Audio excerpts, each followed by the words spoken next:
시댁집이 좀 깨끗하고 그래야 한 번이라도 와서 더 들여다보지. 어쨌든 현욱이한테는 올케가 설명하고 수리비용 내 계좌로 보내줘. 시부모님 오래된 주택을 수리하기 위한 것이라고 하니 저는 그냥 당연히 돈을 보태는 줄 알고 보냈죠. 근데 알고 봤더니 신우는 수리할 생각도 없었고 그냥 돈을 받았던 거더라고요. 나중에 그 사실을 알고선 남편이 크게 화를 내며 신우에게 다시 받아오긴 했지만 그 이후로는 시댁 식구들이 돈을 달라고만 하면 의심의 눈초리를 보내게 되었어요. 그럴 때면 시댁 식구들은 자신들을 오해한다면서 더 난리였었죠. 남편이 그나마 중간에서 막아주려고 무던히 애를 썼지만 남편이 화를 낼 때는 조심하다가 조금 시간이 지나면 다시 아무렇지 않게 돈을 요구하는 바람에 전 너무나 정신이 없었어요. 그래도 남편은 저에게 다른 어떤 사람들보다 잘해줬기 때문에 남편만 보며 꾹꾹 참았어요. 제가 임신을 했을 때에도 남편은 무엇보다 제 몸 건강을 가장 걱정해줬는데 시댁 식구들은 제 몸이 아닌 다른 걸 걱정하더라고요. 입덧은 좀 어떠니?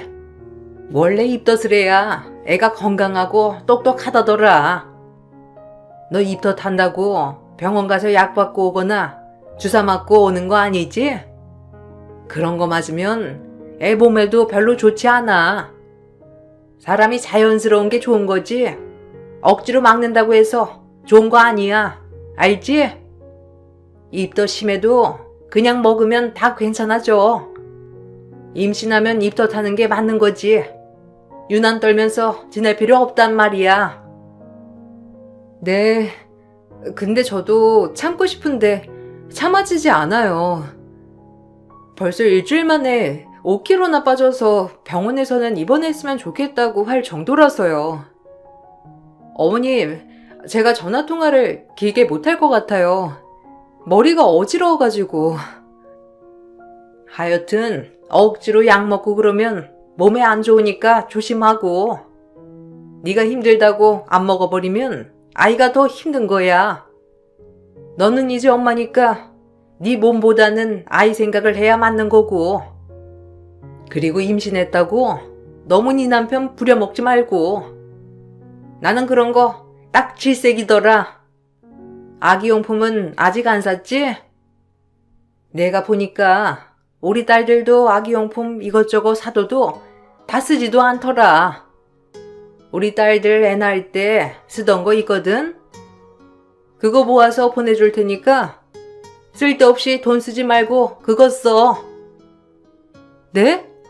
어머님, 형님들 출산하신 지 거의 10년인데 아직도 남아있을까요? 그래도 몇 개는 좀 사두긴 해야 할 것 같은데요. 형님들이랑 통화하면서 저도 필요한 거 받아다가 쓸게요. 너무 걱정하지 마세요. 아참, 그리고 산후조리 하는 거 조리원 갈 생각 하는 거 아니지? 그거 다 헛간데 돈 쓰는 거니까 그 돈 아껴서 날 줘. 산후조리 필요하면 내가 해주마. 나는 옛날에 애들 낳고 일주일 만에 바깥로 나갔어. 그런 나도 지금까지 아픈 곳 없이 쌩쌩한데 너는 더 건강하지. 좋은 세상에 태어나가지고. 쓸데없는데 돈 쓰지 말고 그 돈 쓰려고들랑 날 줘. 알았지? 시부모님은 혹여라도 아이 임신하며 이것저것 돈을 쓸까봐 매번 전화하셔서 물어보셨죠. 남편에게는 말도 꺼내지 못하시면서 매번 저에게만 전화를 하시고서는 애기용품을 뭘 샀는지, 산후조리원은 예약을 했는지, 자연분만을 할 것인지 모유 수유를 할 것인지 하나부터 열까지 다 물어보셨어요. 임신을 하고 나서 시댁 식구들의 관심이 더 커졌지만 다행히 남편은 더 전적으로 제 편이 되어 주었어요. 그렇게 말리던 산후조리원도 예약을 해주고 임신한 저 힘들까봐 가사 도우미까지 알아서 불러주곤 했죠. 남편만 본다면 가정을 위해 헌신하는 좋은 사람이었지만 시댁 식구들까지 생각을 하면 머리가 아파 미칠 지경이었어요. 어느 날은 시키지도 않은 택배가 문 앞에 산더미처럼 쌓여 있었는데 발신인은 시모였습니다. 어머님, 퇴근하고 이제야 봤는데 어머님 저한테 택배 보내셨어요? 이게 다 뭐예요? 열어보니까 애기 용품이던데 저 쓰라고 보내주신 거죠? 근데 여기저기 곰팡이도 있고 옷은 찢기고 오염된 것도 있어가지고 좀 정리를 해야 할 것 같아요. 이거 형님들 쓰시던 거예요? 아, 잘 도착했니? 그거 네 형님들 애 낳을 때 쓰던 것들이야. 안 버리고 잘 모아놨지? 예. 어차피 애 낳으면 여기저기 다닐 것도 아닌데 좀 오염되면 어떠니? 그냥 입히면 되는 거지. 그거 해봤자 심하지도 않고 곰팡이야 닦아내면 되는 거고 락슨물에 푹 담갔다가 빨면 그거 다 깨끗하게 사라지니까 얼른 박스에서 꺼내가지고 락슨물 좀 뿌려둬라. 그리고 그거 애들 살 때 비싼 돈 주고 산 거거든? 그래도 아무리 가족이라도 공짜로 얻어다 쓰면 아이한테 복 안 가는 거 알지? 네 형님들한테 감사하다고 성의 표시는 해야 되니까 집집마다 50만 원씩 보내자. 네? 제가 내일이면 휴직이기도 하고요. 출산 준비도 해야 하고 앞으로 들어갈 비용도 생각을 해야 해서 50만 원씩 각 집에 보내는 건 좀 무리일 것 같아요. 남편한테 말해야 하는데 어머님도 아시다시피 남편도 별로 좋아하지 않잖아요. 그래도 어머님이랑 형님들께서 애쓰게 보내주신 건데 제가 남편한테는 잘 말해볼게요. 잘 말해보는 게 뭐가 있니? 그냥 50만 원씩 보내. 그거 너 다 사려고 하면 50만 원으로는 택도 없는 거 모르지? 네가 아직 뭘 몰라서 그런 거지. 아무리 10년 지난 거라고 해도 육아용품은 또 건강하게 태어난 내 기운도 있고 그래서 중고로 많이 쓰는 거야. 그리고 현욱이한테 말해서 뭐 하려고 그래? 바깥일 하는 애가 집안일까지 신경을 써야 되겠니? 현명하게 생각하자, 은주야. 어느 순간부터 남편에게 말하겠다고 하면 시댁 식구들은 바깥일하는 남편을 집안일까지 신경 쓰게 한다면서 저를 나무라셨죠. 상의도 없이 무조건 물건을 보내놓곤 돈을 요구하니 정말 미치고 팔짝 뛸 노릇이었어요. 참다 이건 아니다 싶을 때면 남편에게 말을 했는데 남편이 아무리 난리를 쳐도 시댁 식구들은 꿈쩍도 안 하더라고요.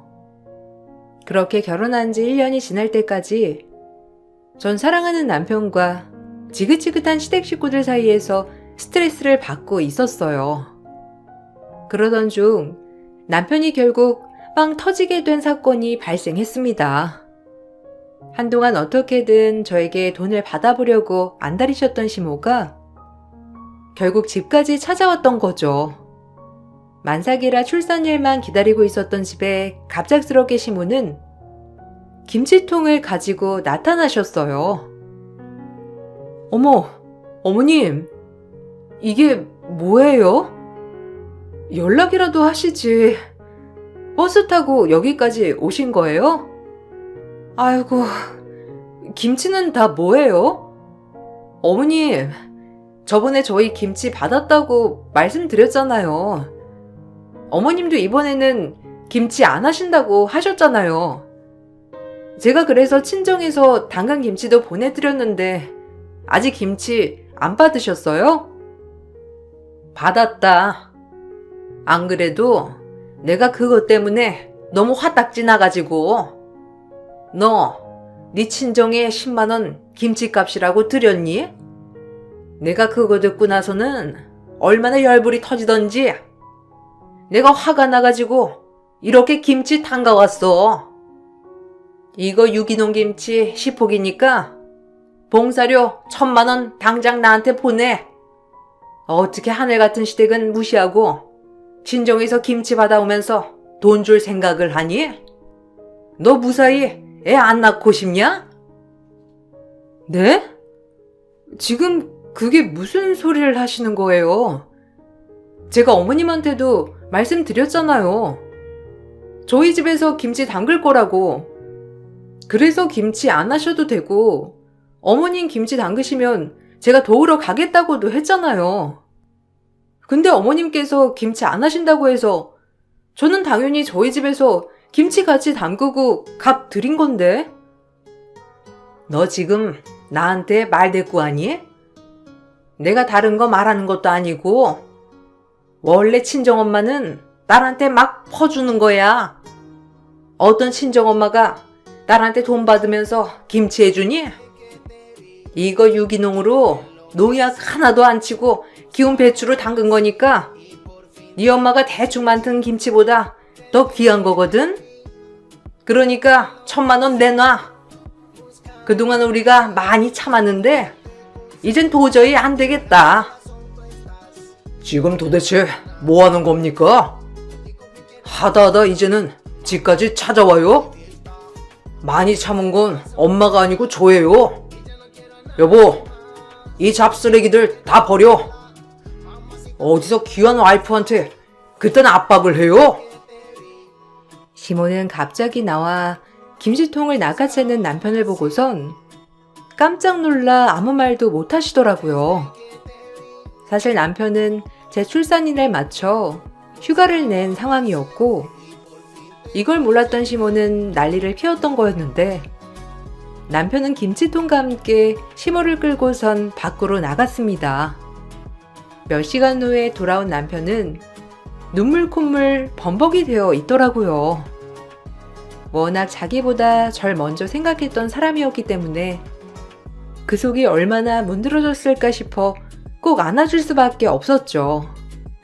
남편은 왜 자신이 시댁에 무뚝뚝했는지 그동안의 얘기를 해줬습니다. 사실 시댁에서는 자긴 그저 돈줄일 뿐이었다고 하더라고요. 딸만 줄줄이 낳던 시모는 마침내 아들을 낳았고 그렇게 시댁당과 집을 받게 되셨다고 하셨어요.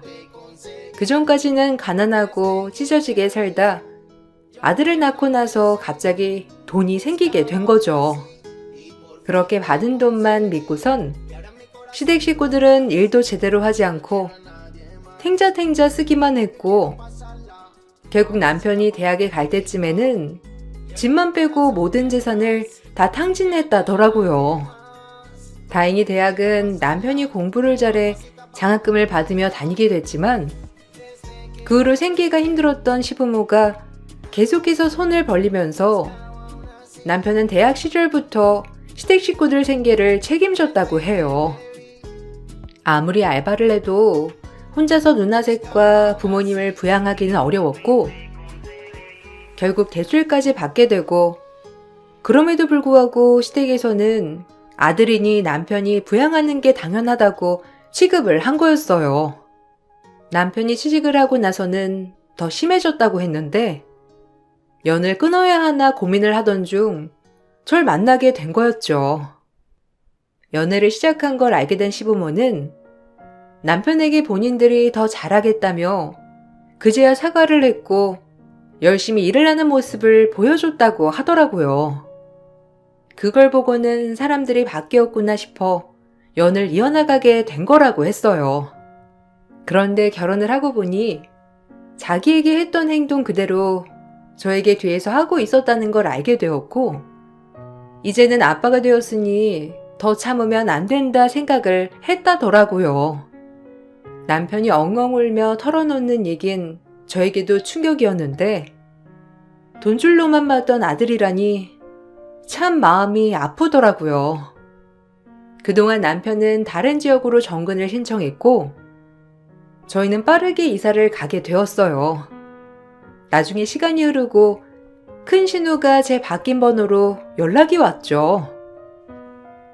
올케, 잘 지내고 있어? 우리 조카는 잘 크지? 올케한테 전화를 해야 할까 말아야 할까 고민 많이 했어. 현욱이가 다시 한번 연락하면 우리 시댁에 다 얘기할 거라며 말했었거든. 엄마 아빠도 마음은 그게 아니셨을 텐데 삶이 힘드셔서 그랬던 거야. 이해하지? 현욱이랑 얘기 다시 하고 싶은데 아직은 좀 이른 것 같아서. 그래도 올케가 옆에서 좀 얘기를 꺼내주면 안 될까? 형님, 저 남편한테 다 들었어요. 고등학교 때부터 아르바이트 시켜서 그 돈 다 가지고 가시고 대학교 때도 아르바이트 한 돈 다 달라고 하고 취업하고서도 남편한테 돈 달라고 하시고 안 주면 회사까지 쫓아와서 난리를 피우셨다면서요. 형님들 결혼할 때 결혼자금 보태주라고 내내 괴롭히시고 형님네들도 똑같이 그러셨다면서요. 근데 어떻게 제가 다시 가족들이랑 연락하라고 하나요? 올케, 그거 다 오해야. 우리 집은 아들이 현욱이 하나잖아. 엄마 아빠가 현욱이 하나만 보고 살았어. 시골 어른들 다 똑같지 뭐. 우리도 그러고 싶어 그런 게 아니라 하여튼 오해가 있어서 그런 거야. 올케가 한 번만 현욱이한테 잘 말해주면 안 될까? 사실 엄마 아빠 지금 사기죄로 감옥 가게 생겼어. 노인네들 감옥 가게 그냥 둘 순 없잖아. 합의금만 좀 어떻게 안 될까?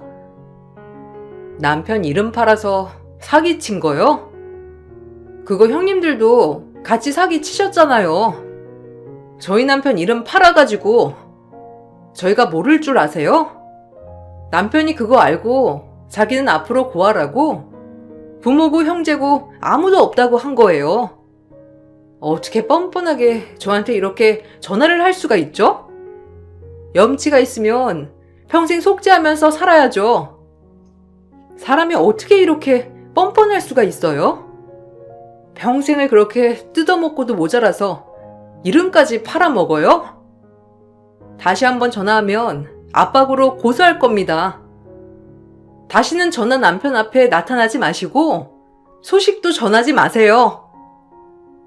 남편이 연을 끊기 전 시댁 식구들은 돈 나올 곳이 없으니 남편 이름을 팔아 돈을 여기저기 빌리고 다녔더라고요.